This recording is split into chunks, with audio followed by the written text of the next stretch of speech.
এখন থেকে ওয়ারিশ সূত্রে পাওয়া যে সম্পত্তি বা পৈতৃক সূত্রে যারা সম্পত্তি মালিকানা লাভ করছে, সেই সম্পত্তি যারা নিজেদের ভিতরে ভাগ বন্টন বা আপোষ মীমাংসার মাধ্যমে এক একজন হয়তো এক এক জায়গায় দখল করছে বা ভোগ করছে, এমত অবস্থায় ওই ভোগ দখল করা অবস্থায় সেই সম্পত্তি আর অন্য কোনো ওয়ারিশের অনুমতি ছাড়া কিন্তু আর বিক্রয় করতে পারবে না। এমনকি এত কঠোরতা এখানে প্রয়োগ করা হচ্ছে যে কোনোভাবে যদি ওই সম্পত্তি কেউ বিক্রয় করে বা ওই সম্পত্তি যদি বিক্রয় করার পর কেউ রেজিস্ট্রেশনও করে দিতে চায়, সেক্ষেত্রেও অন্য যে সহ অংশীদার আছে বা উনি যেখানে সম্পত্তি ভোগ করছে বা সম্পত্তি দখল করছে, ওখানে যে আরও অংশীদারদের অংশ সেখানে আছে, এক্ষেত্রে তাদের অনুমতি লাগবে এবং তাদের কাছে তাদের অনুমতি না পাওয়া পর্যন্ত ওই রেজিস্ট্রেশন কার্যক্রম কোনোভাবেই সম্পূর্ণ হবে না এবং বৈধতা পাবে না। এই বিষয়টি অত্যন্ত গুরুত্বপূর্ণ একটি বিষয় এবং আজকের এই ভিডিওতে মূলত আমি এই বিষয়টি নিয়ে একটু বিস্তারিতভাবে আলোচনা করব। আশা করি ভিউয়ার্স আপনারা অবশ্যই ভিডিওটি প্রথম থেকে শেষ পর্যন্ত মনোযোগ সহকারে দেখবেন এবং এই বিষয়টি নিয়ে আপনাদের যদি কোনো সমস্যা থেকে থাকে তাহলে সেই সমস্যার সমাধানের একটা উপায় আপনারা খুঁজে পাবেন। তো মূলত ওয়ারিশান যে সম্পত্তি সাধারণত মুসলিম ফারাইজ অনুযায়ী বা অন্য ধর্ম যারা আছে বা অন্য সম্প্রদায় যারা আছে, তাদের সম্পত্তিতেও কিন্তু একটা উত্তরাধিকার আইন আছে। সেই উত্তরাধিকার আইন অনুযায়ী যখন একজন পিতা মারা যায় বা একজন মা মারা যায়, ওই সময় ওই পিতার ওয়ারিশ হিসেবে তিনি যে ছেলে মেয়েগুলো রেখে যায়, সেই সম্পত্তির উপরে সবার একটা অংশ অনুযায়ী সেখানে অধিকার প্রতিষ্ঠিত হয়। এমত অবস্থায় সাধারণত গ্রাম অঞ্চলে যে কাজটা হয়ে থাকে বা শহর অঞ্চলে কিছু কিছু জায়গাতে এরকম ঘটনা সংঘটিত হয়, সেটা হচ্ছে যে ওয়ারিশগুলো আছে তারা সবাই এক জায়গায় বসে পারিবারিকভাবে একটা আপোষ করে, একটা সমঝোতা করে এবং এই সমঝোতার মাধ্যমে তারা এক এক দাগ এক একজন দখল করে বা ভোগ করার একটা পিলার অনুযায়ী তারা মূলত ওই সম্পত্তি নিজেদের ভিতরে ভাগ বন্টন করে নেয়। এমত অবস্থায় কোনো ওয়ারিশ অন্য কোনো ওয়ারিশের সাথে কোনো দ্বন্দ্বে লিপ্ত হয় না, কোনো বিবাদেও লিপ্ত হয় না। যদি কোনো দ্বন্দ্ব করতেও হয়, কোনো বিবাদে পড়তেও হয়, তাহলে ওই মিটিংয়ে উপস্থিত থেকে, ওই পারিবারিক মিটিংয়ে তারা উপস্থিত হয়ে বা ঘরোয়া মিটিংয়ে উপস্থিত হয়ে তারা আপোষের ভিত্তিতে অংশ ছাড়াছাড়ি করে এক একজন এক এক দাগে বা এক দাগে একাধিকজন মিলে কে কোন দিকে দখল করবে, কে কোন দিকে অবস্থান নেবে, এটা তারা ওখানে মিটিংয়ে বসেই কিন্তু নির্ধারণ করে নেয় এবং এটা সম্পূর্ণভাবে মৌখিকভাবে তারা করে থাকে। এটার জন্য তারা কোনো দলিলও করে না এবং কোনো রেজিস্ট্রেশন দলিলও তাদের ভিতরে রেজিস্ট্রেশন সম্পাদিত হয় না। তবে এক্ষেত্রেও কোনো সমস্যা নেই, তারা দলিল তৈরি করে না নিলেও তারা যে পারিবারিক বন্টনের মাধ্যমে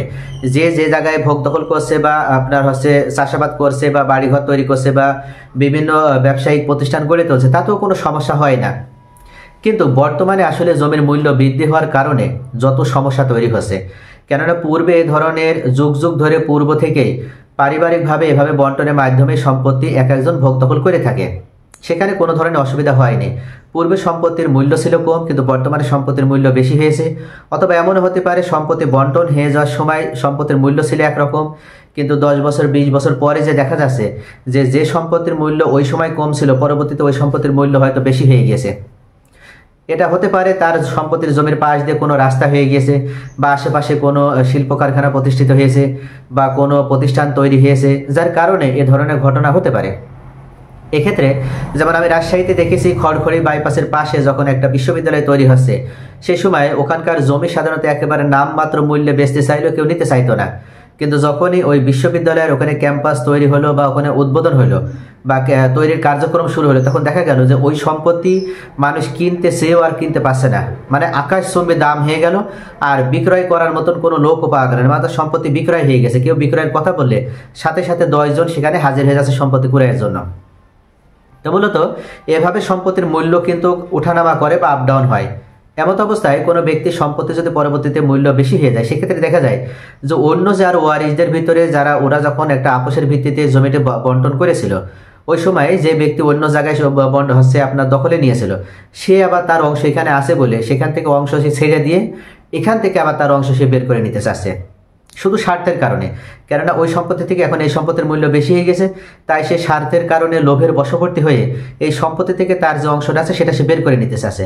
এখন সেই যেটা বের করে নিতে চাচ্ছে এটা চাইলেই কিন্তু সে পারবে, কেননা এখানে যেহেতু কোনো ধরনের বন্টন বা দলিল হয়নি বা ওরা যে এক জায়গায় বসে বন্টন করেছিল সেটা দলিল হিসেবে তারা যেহেতু নিজেদের কাছে রাখেনি, যার কারণে ওরা চাইলে এখন এটা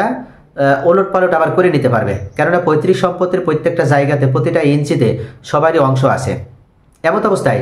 পূর্বে যে ব্যক্তি ওই সম্পত্তি নিজেরা দখলের ভিত্তিতে হয়তো অন্য কারো কাছে বিক্রয় করে দিয়েছিল, আর ওই সম্পত্তি যদি বর্তমানে কেউ ক্রয় করার পর এই ধরনের ঘটনা ঘটে থাকে, সেক্ষেত্রেও কিন্তু ওই ব্যক্তি ওই বর্তমানে যেখানে দখলে নিয়েছে ওই সম্পত্তি উনি আর টিকিয়ে রাখতে পারবে না। কেননা ওই সম্পত্তি ওনাকে ছেড়ে দিতে হবে, কারণ এই সম্পত্তির ভিতরে উনি যার থেকে সম্পত্তি কিনেছে তার অন্য ভাই বোনদের অংশ কিছুটা রয়েছে। এই যে কিছু পরিমাণ অংশ রয়েছে, কিছু পরিমাণ অংশ উনি কোনোভাবে দখলে রাখতে পারবে না।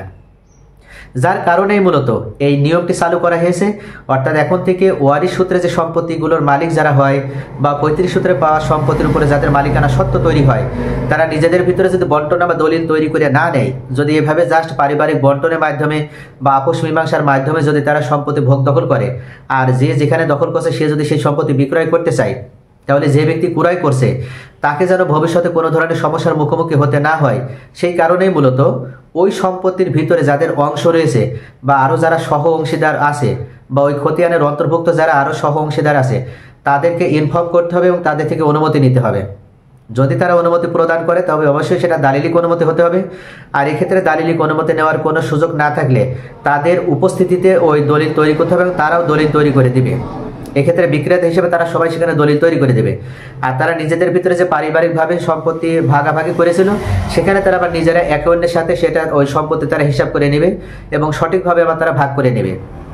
কিন্তু যে ব্যক্তি ক্রয় করবে সে ব্যক্তি যেন ভবিষ্যতে না থাকে বা তার পরবর্তী প্রজন্ম যেন না ঠকে, এই কারণেই মূলত যারা ওখানে অংশীদার আছে সবাই অনুমতি লাগবে এবং সবার সেখানে উপস্থিতি নিশ্চিত করার মাধ্যমে কেবল দলিল রেজিস্ট্রেশন হবে,